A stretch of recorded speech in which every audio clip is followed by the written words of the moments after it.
everyone, welcome to this fabulous edition of Electronic Cafe. Mark and I have just had the good fortune to spend about 40 minutes with the rather wonderful Jennifer Touch, talking about her new album, Aging at Airports, that came out last Friday, I think on the 1st of September. Mate, she was great fun, wasn't she, today? Yeah, she's always good fun. I mean, we spoke to our interview 2023. Yeah. We hooked up with her in Brighton. Saw her in Berlin, didn't we, as well? Yeah. Mr. Peter. Yeah, I mean, you know, she's constantly working. She's doing new music. She's DJing. She's all over the place, and she's great fun. It's great to catch up with her. Her new album is really, really impressive. Yeah, and also we talked about her going out to, she went to South by Southwest in Austin, Texas. So that was interesting to hear how the Americans took to her. And yeah, it's great conversation. So she's such a lovely person to talk to. Great fun, super smart, super talented lady. Yeah, Aging at Airports, if you guys haven't heard it yet, check it out. But also check out the conversation Mark and I just had with the rather wonderful Jennifer Touch. Of course, you're on the gin as well, so it's going. We're going to call it Jennifer Touch now.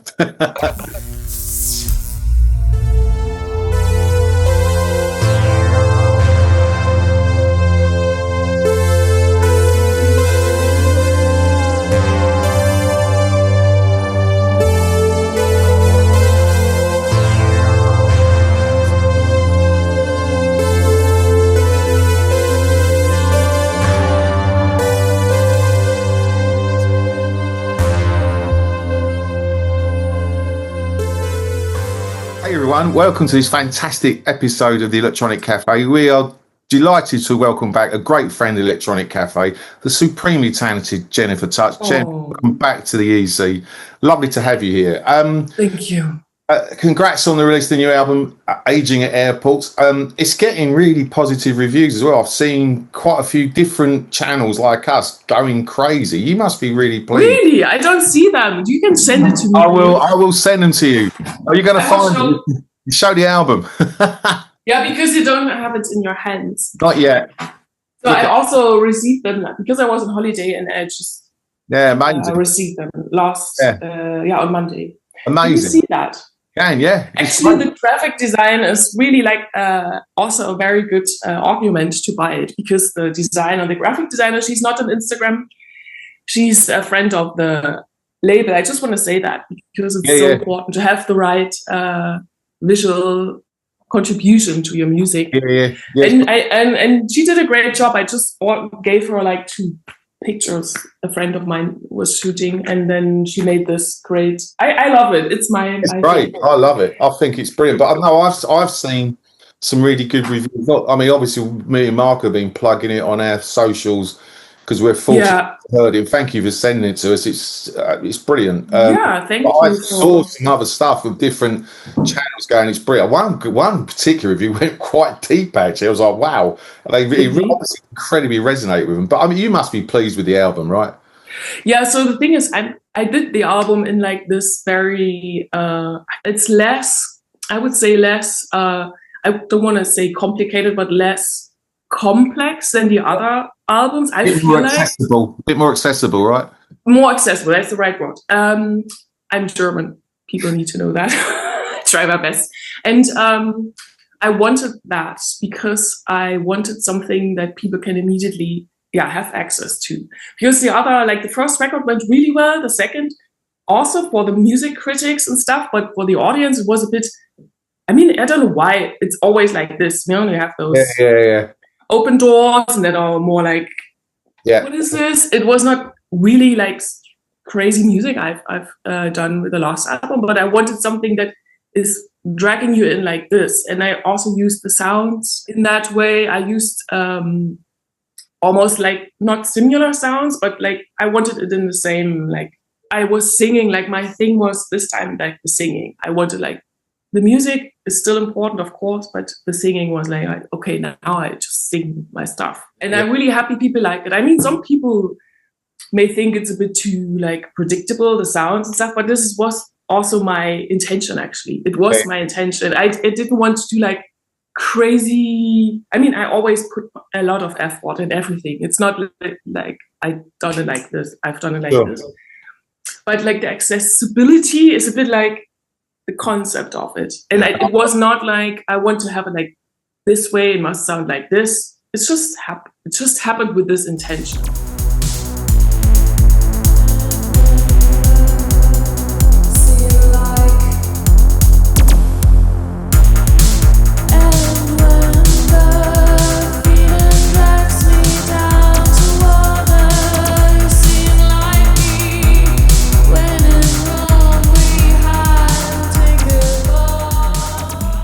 Voice is really strong on this. As I mentioned, Thank you. There was one track, I can't remember which one, but you're singing a slightly higher anthem, I guess. Like that's this, it, yeah. the video is sounded great. Yeah. Really good. Oh, thank you. Yeah, I was, you know, to be honest, my singing is always a big part of my music, of course, but I was kind of hiding myself behind, like my voice behind the music. So the first, you can see, if you follow my records, you can see how the voice is coming up. To be honest, my music always is part of like the Darkwave scene and the electronic scene. I'm in between. I like that actually. And the singing in both areas is always bold, like crazy. In the EDM or EBM music scene, you have like EDM. I don't do EDM, but you know what I mean? Like dance music would be like, yeah. It is, it's not what I want to do, but the Darkwave scene sometimes is like, I'm the crazy ghost. And I want it to be something in between. That's me. But I don't judge like other singing stuff. It's just like I try to figure out. And I was brave enough this time to just fucking sing my songs. I was going to touch on the accessibility part of it. I mean, we know that you DJ. We know that you like the Darkwave scene and stuff. But I was going to mention that the songs feel more song-based on this album. Yeah. Than a sort of like a techno DJ kind of. No, absolutely not. Yeah. Yeah, they feel more like song-based and more structured in that regard. And sonically, it sounds really amazing. I still put a lot of effort in the sound. So even if I just take like 1, 2, 3 like tracks in the sound area of the song, I still figure out how they move. And I have actually, I got this support in this direction from Robot Girl when he told me I spent a lot of time with him. He's now doing his own stuff. We were good friends, and we still are, I guess. Yeah. But we had a lot of communication about music back in the days. And then he told me that he spent, like, when he was with Connie Plank in a studio with Gabi, 2 days on just one sequence because it had to be perfect. He couldn't save it. I guess I told you already before, but this is like really interesting because I always have fun to work on one thing. I'm not like this multi-track recording artist, like all in once. I need to focus on one sound. I mean, of course, it builds on top of the other stuff. Yeah, and that's, I guess, why people still feel the deepness in the sound world. Yeah. I don't know.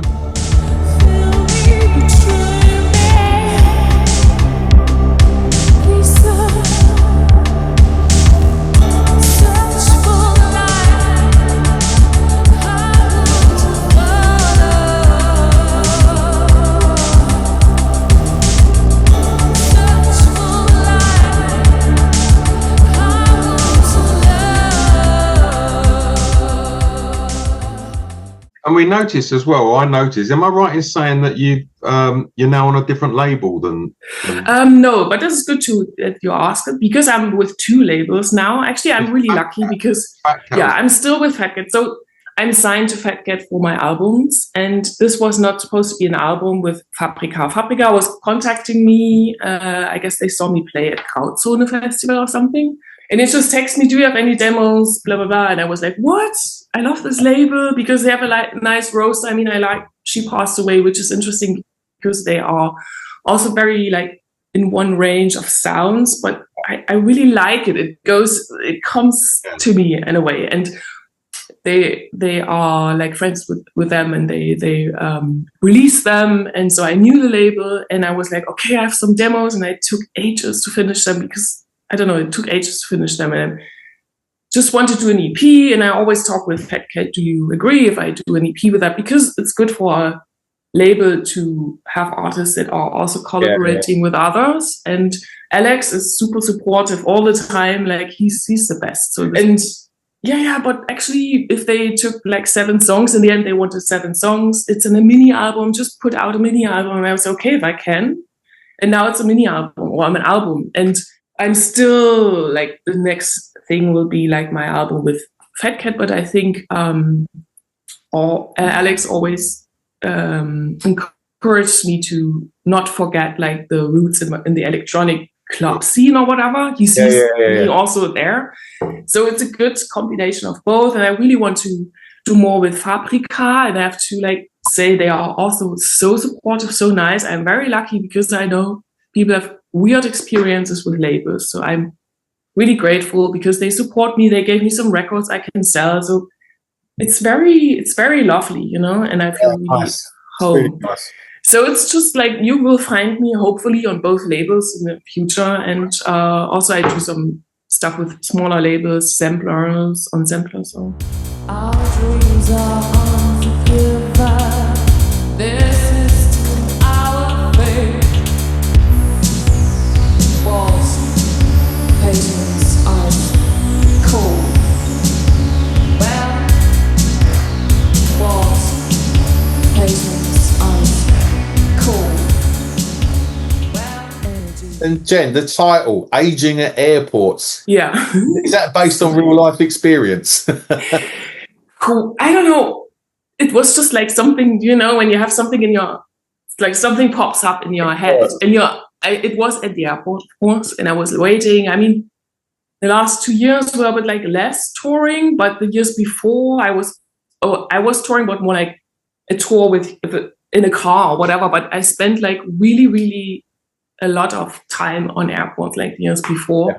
And I found myself like waiting for the flight and was like, what am I fucking doing here? Because it's a really weird time in between. It's really weird. You're not in this world. I don't know. I like it and I hate it. Yeah, and I just said like, I'm fucking aging at the airport. I was like, I have to do a record. And then, to be honest, like in my creative work, things come together in the end. I'm not like, this is this, and then I have this concept. But in the end, it all belongs together because all the songs that are on the record talk about this. How do I present myself in the world with me fading away in a way, you know? And also as a woman, you have maybe these thoughts about your physical appearance, but that's not the topic of the thing. It's more this inner, like the compassion with yourself that you are allowed to be shit, to fade, to like whatever, like to feel crazy in this world and to not be the best. If you are, the airport for me is my music scene, is the music scene, like the place I present myself or I belong to. But this aging is more like a word for not being perfect or whatever. I mean, it sounds very cheap, but actually you get the idea. Yeah, get it. I think it's a great title because I mean, you tour and you travel and you go through airports. I travel a lot at work. Andy travels. Yeah. Airports are the most soulless, soul-destroying places. It's always like this. Yeah, I mean, and also this is an interesting place because it's like this hub for like you go to a place and there's something happening and you have to do something there because you travel somewhere, maybe if you go home or somewhere else. And this in-between time I felt like this reminds me of my, like this time was taking so slow. And then it was like, boom, boom, boom, get to the plane, travel there. You know what I mean? Like it's this little, I don't know. It was just like a poetic. And it's not meant to be like a physical thing, but like an appearance thing, like how I look or whatever. But it belongs to it. I'm aging at airports. Hopefully, we all a are. long time. We're all aging at airports with you, Jen. And aging at, I get so many funny things. I'm aging at whatever, train stations. It's like, that's the next really fun. My fountain,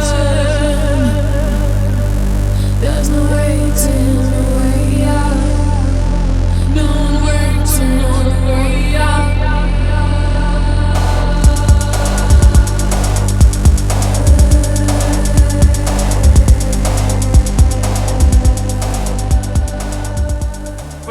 it's a funny title, and I always want people to like.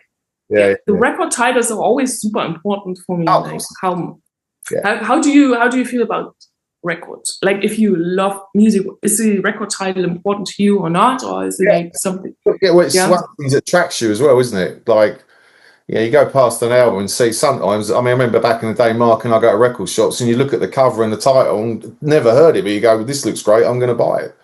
Right? Yeah, The cover's very striking. If that was in a record shop, I know people stop and look at it because it's like, well, who's this? That's a really bright, strong image, and I love the title. Right? It's a good title. So yeah, nice. Cool. It's cool that people like it a lot, and it's funny also. I don't take things too fucking serious. Well, I mean, the world is very serious. And also it was also a part of this was like the world is going crazy. I mean, the war started. Like, you're right. It's shit. And also the music business is like always expecting you to be like on point, like there. And sometimes you feel like super weak with it. It can be tough. Like, even if you just want to give up, because I mean, I don't know, you don't have a lot of shows at the moment, or you have too many shows. It's always, I feel the balance. I try to find the balance in it, and the record's quite about this balance. So Jen, you do a lot of DJ work as well as your music. Do you find that your DJ work bleeds into your songwriting and your music? No, I mean, in a way, because I DJ. When I DJ, I play songs as well, like Darkwave-ish songs. You lose a lot of loops and everything that obviously you can incorporate into your songs if you. Actually, I'm not that musician that is thinking a lot about how this will be played in a club and stuff. You know, I'm very. I would say I'm separately like writing songs, and then I curate my DJ sets. But my DJ sets are also focused on song structures, so I like to have songs in it. Like, because I take my inspiration from times where like songs were created the way I like songs to be, like Duff was doing it, or whatever. Depeche Mode, even I play like Depeche Mode songs that everybody knows, but it fits really well if you have like an EBM track or an electro track. But my producing is, I mean, sometimes if I do remixes, of course, because people want a remix to have like an intro and outro so people can mix it. But with my songs, I would say no, but everything belongs always together. So it's not like consciously like separating. I started DJing way later than I was doing music. So it was something that came in also with radio shows I've done, like I did. And I see DJing always as like cool. And now I can bring my sound world into a club.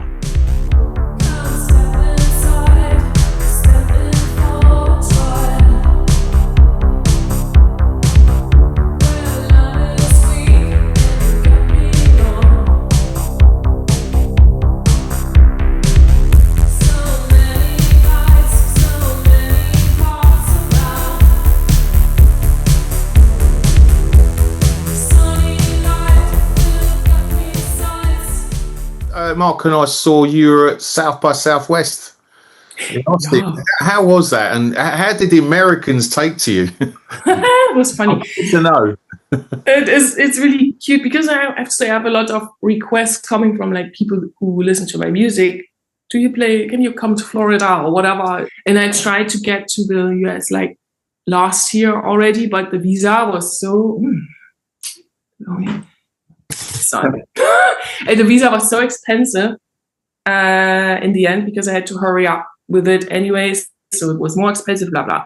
So the South by Southwest was eventually my chance to go there and play, because with a showcase festival, you can go without like this visa thing. And I applied within German foundation that supports artists with fundings and stuff. They booked me for this festival, and then I ended up playing like 4 or 5 shows there, which was really cool. And I played always the same venue, like a Las Vegas every night show thing. It was really funny.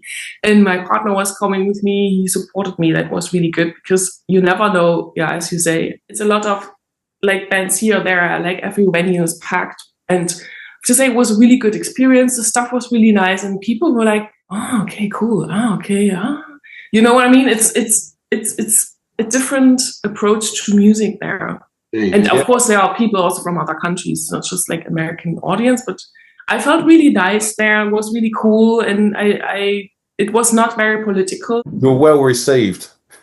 Yeah, I would say yes, because there was one person that was coming to all the shows. He was like a hardcore fan, which was really nice. He wanted to bring a synthesizer that I can sign it. He did not.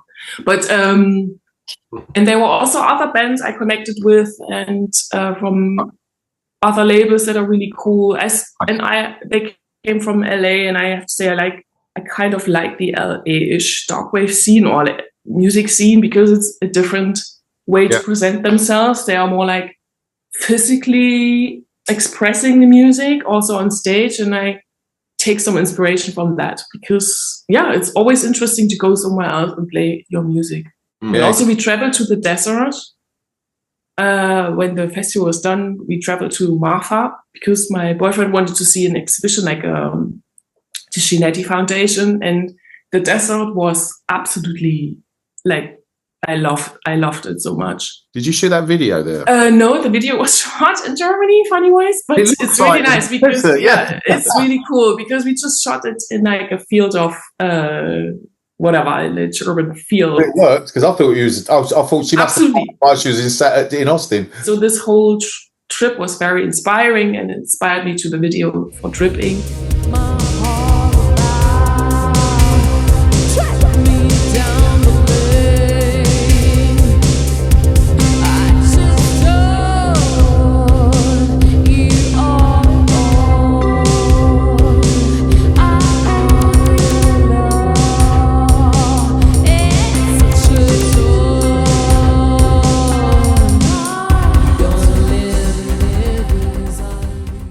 And I also recorded some stuff when we were traveling, and I want to use it for another song for live visuals. So it's really, really nice. Like this land, oh my God, I want to go there and record an album. I really want to. I have to do this. The album is just out, and we love it. It's getting some great reviews. Any chance of bringing it over to the UK? Have you got plans to play any dates? Yeah, so we work on a tour that's actually more East European focused, so like for East Europe, but oh God, my English is so bad. But of course, I will definitely come to the UK and play there. But I'm with the new booking agency. They are very focused on building tours, so it's more like getting things, like make things work. Yeah. And then I'm definitely coming to the UK. I'm looking forward to play this live. I have to prepare my live show now with a friend of mine who's sometimes on stage with me. He supports me. And then we go on tour, hopefully, probably in November. So I will definitely come to the UK if it's not in November, a bit later. So well, let us know when, and we'll let all the Electronic Cafe people know when. Of course. And we'll fill the rooms for you. Definitely. Please. No, UK is always, I have to say, like, this also has to do with Fat Cat, of course, but I have a good audience there. People are coming to my shows. I'm really happy to play there. So it's really nice. I don't know if we asked you this last time we met you, but if you can only take one record to a desert island, which would it be? Desert again. I would take, actually, funny wise, my own record. This time. Aging on Islands, not because I think it's the best, but to analyze it and to figure out what I've done there and why I should do things better and stuff like this. And for entertainment reasons, always my go-to record, but I can't say the record title, is always from PJ Harvey, this last time. Yes. Yeah, I remember that. Actually. I've got that here somewhere. But yeah, I know exactly the one you mean. Yeah, and I love this record because, it's brilliant. It's good job you said that, because often it changes. Like if they asked us what our record would be, today would say something, and then tomorrow would say something else. But you've been consistent, and you said the same record twice. So I'm quite boring with that. I have my diamonds, and I really stick to it. I don't know. I'm also have to say I'm really bad in like. I mean, of course, for DJ sets and stuff, but for like figuring out like new records, my boyfriend always like plays stuff. Like, what's that? That just came out. I'm like, fuck, I have no idea. Because if you like, I'm this idiot in my own area. So, I mean, I would take also a country record, maybe. I love country music. And I'm looking forward to do the next album because I already have plans. Awesome. I might collaborate with someone. I can't say now, but this could be interesting as well. Is it someone we know? I guess so, yeah. Okay, all right. It's not in the Darkwave scene, but it's more in the electronic music scene. Is this your country and western album coming out? I would do something like this. Definitely, it's coming.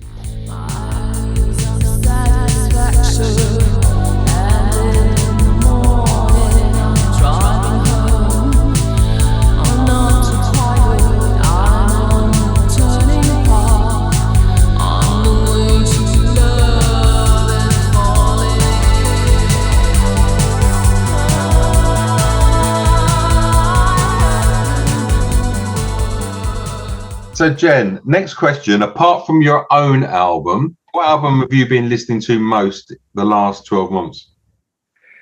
I've been listening a lot to Mind Games from John Lennon. I don't know why. Oh. It was very, like, actually the song Mind Games was very, I don't know, it reminds me to, like, when I was younger and we played it at home or whatever, and I always try to figure out, like, my brain always analyzes music. So when a song is very, like, taking me in, I have to repeatedly listen to it to understand what's going on there. Because songwriting is something that really inspires me in any way, whatever music it is.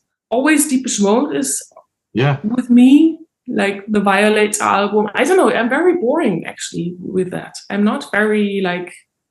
Also, Alan Vega. I always have stuff from Alan Vega and Robin Crystal, and all this stuff is really interesting. And I'm listening more like to songs, like not whole records. But I have to go back to this whole, like, listening to a whole record, actually, because an artist puts effort in that. I'm not with Spotify at the moment. I don't listen to, like, single songs, so I want to go back to. I mean, you can listen to an album there, but usually you know how it works there. You just listen to a song and then... We've said the same thing. I mean, like, when an artist brings out an album, whether it's a new album or, you know, one of your favourites from the past, that's where that artist's mindset was at that time. So you listen to the album in its entirety, and when you play a record... a vinyl, because it's literally putting a needle on, you're making a commitment to listen to the album. Absolutely. Whereas Spotify on your phone, you're quite lazy, you flick around, and it's kind of, you never listen to an album in its entirety. So I'm with you 100%. What you said a moment ago, I mentioned, I posted on one of our socials, like literally last week, that we listen to so much new music. Sometimes I just need to go back and listen to an album from my past, like you have with Mind Games, John Lennon, or Violator. There's just some touch point back in the past that you just need to go back and listen to kind of like cleanse your palate again and reset and then move on again. It's like a reset of your, I don't know, because I think there was a time, maybe there's always a time when we will influenced by music, but I think we all have or had our moments or years when music was really intensely inspiring us. And this is like printed, like I feel like it's printed in, it's an imprint here. And sometimes I have to go back to like feel home again in a way. And that's why always the biggest joy for myself is also doing a whole record, like an album. It's the biggest, greatest thing to do for me, like as a process, because what you said, there's something you can give the world about yourself, but in the best way, not like you are the important thing in the record. It's something you translate for others. And people hopefully go back to it in 10 years, tomorrow, and listen to it. 100%. Oh, you're right.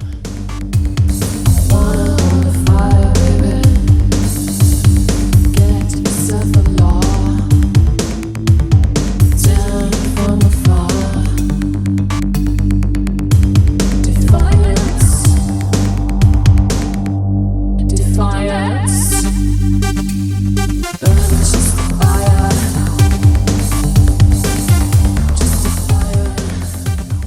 Jen, listen, great to have you on. Congrats for the album. I'm thank sure you so it'll be much. a massive success. That would be good. No, it will be, and as long as you don't write shit on it. Always. I understand what it means. It's something really nice. Actually, No, this I love album, it. It's the brilliant. subtitle of the album is "Shit on It." You know, it's a big thing for me is now the audio engineering thing. So I want to learn more, and I'm getting better with it, anyways. And I'm doing like a course with it. I want to do more. Also, big announcement: if someone wants to get their music mixed or produced, let me know. This is my thing now because I want to give myself away, like to others in a way. Like it's more fulfilling if you do something for others. Also, like in a different way, in a like more technical way or whatever. I can also give advice with creations and stuff. So I want to do this more. I will definitely announce something on social media in the next month.